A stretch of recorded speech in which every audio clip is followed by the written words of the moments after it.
जय श्री कृष्ण। श्रीमद् भागवत महापुराण के प्रथम स्कंध के प्रथम अध्याय में आप सबका स्वागत है। यह प्रथम अध्याय दो भाग में विभाजित है, मंगलाचरण और दूसरा श्री सूत जी से शौनकादि ऋषियों के प्रश्न। शुरुआत हम करेंगे मंगलाचरण से, जिससे इस जगत की सृष्टि, स्थिति और प्रलय होते हैं, क्योंकि वह सभी सद्रूप पदार्थों में अनुगत है और असत पदार्थों से पृथक है। जड़ नहीं, चेतन है, परतंत्र नहीं, स्वयं प्रकाश है, जो ब्रह्मा अथवा हिरण्यगर्भ नहीं, प्रत्युत उन्हें अपने संकल्प से ही जिसने इस वेद ज्ञान का दान किया है, जिसके संबंध में बड़े बड़े विद्वान भी मोहित हो जाते हैं, जैसे तेजोमयी सूर्य रश्मियों में जल का, जल में स्थल का और स्थल में जल का भ्रम होता है, वैसे ही जिसमें यह त्रिगुणमयी जागृत स्वप्न सुषुप्ति रूपा सृष्टि मिथ्या होने पर भी अधिष्ठान सत्ता से सत्यवत प्रतीत हो रही है, उस अपने स्वयं प्रकाश ज्योति से सर्वदा और सर्वथा माया और माया कर्म से पूर्णतः मुक्त रहने वाले परम सत्य रूप परमात्मा का हम ध्यान करते हैं। महामुनि व्यास देव के द्वारा निर्मित इस श्रीमद् भागवत महापुराण में मोक्ष पर्यंत फल की कामनाओं से रहित परम धर्म का निरूपण हुआ है, जो तीनों तापों का, जड़ से नाश करने वाली और परम कल्याण देने वाली है। रस के मर्मज्ञ भक्तजन, यह श्रीमद् भागवत वेद रूप कल्प वृक्ष का पका हुआ फल है। श्री शुकदेव रूप तोते के मुख का संबंध हो जाने से यह परमानंदमयी सुधा से परिपूर्ण हो गया है। इस फल में छिलका, गुठली आदि त्याज्य अंश तनिक भी नहीं है। यह मूर्तिमान रस है। जब तक शरीर में चेतना रहे, तब तक इस दिव्य भगवत रस का निरंतर बार बार पान करते रहो। यह पृथ्वी पर ही सुलभ है। जय श्री कृष्ण। अब कथा प्रारंभ करते हैं।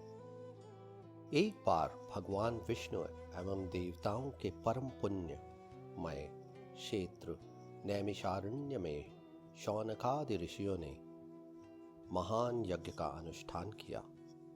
एक दिन उन लोगों ने प्रातःकाल अग्निहोत्र आदि नित्य कर्मों से निवृत्त होकर सूत जी का पूजन किया और उन्हें ऊंचे आसन पर बैठाकर बड़े आदर से यह प्रश्न किया, आयुष्मान, आप कृपा करके यह बताइए कि उन सब शास्त्रों, पुराणों और गुरुजनों के उपदेशों में कलियुगी जीवों के परम कल्याण का सहज साधन आपने क्या निश्चय किया है।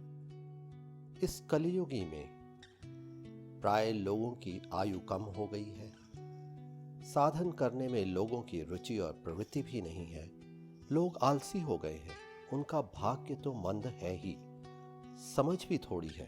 इसके साथ ही वे नाना प्रकार की विघ्न बाधाओं से घिरे हुए भी रहते हैं। शास्त्र भी बहुत से हैं, परंतु उनमें एक निश्चित साधन का नहीं, अनेक प्रकार के कर्मों का वर्णन है। साथ ही वे इतने बड़े हैं कि उनका एक अंश सुनना भी कठिन है। अपनी बुद्धि से उनका सार निकालकर प्राणियों के परम कल्याण के लिए हम श्रद्धालुओं को सुनाइए, जिससे हमारे अंतःकरण की शुद्धि प्राप्त हो। प्यारे सूत जी, आप तो जानते ही हैं कि यदुवंशियों के रक्षक भक्त वत्सल भगवान श्री कृष्ण वसुदेव की धर्मपत्नी देवकी के गर्भ से क्या करने की इच्छा से अवतीर्ण हुए थे, हम उसे सुनना चाहते हैं। आप कृपा करके हमारे लिए उसका वर्णन कीजिए, क्योंकि भगवान का अवतार जीवों के परम कल्याण और उनके भगवत प्रेममयी समृद्धि के लिए ही होता है। यह जीव जन्म मृत्यु के घोर चक्र में पड़ा हुआ है। इस स्थिति में यदि वह कभी भगवान के मंगलमय नाम का उच्चारण कर ले तो उसी क्षण उससे मुक्त हो जाए, क्योंकि स्वयं भय भी भगवान से डरता है। वे लीला से ही अवतार धारण करते हैं। नारद आदि महात्माओं ने उनके उदार कर्मों का गान किया है। हम श्रद्धालुओं के प्रति आप उनका वर्णन कीजिए। आप श्री हरि की मंगलमयी अवतार कथाओं का अब वर्णन कीजिए। भगवान श्री कृष्ण अपने को छिपाए हुए थे।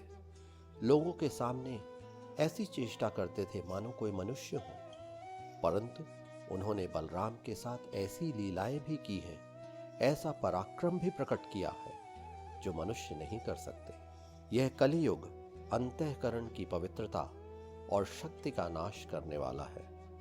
इससे पार पाना कठिन है। जैसे समुद्र से पार जाने वालों को कर्णधार मिल जाए, उसी प्रकार इससे पार पाने की इच्छा रखने वाले हम लोगों से ब्रह्मा ने आपको मिलाया है। धर्म रक्षक, ब्राह्मण भक्त, योगेश्वर भगवान श्री कृष्ण के अपने धाम में पधार जाने पर धर्म ने अब किसकी शरण ली है, यह बताइए। प्रथम अध्याय समाप्त। जय श्री कृष्ण।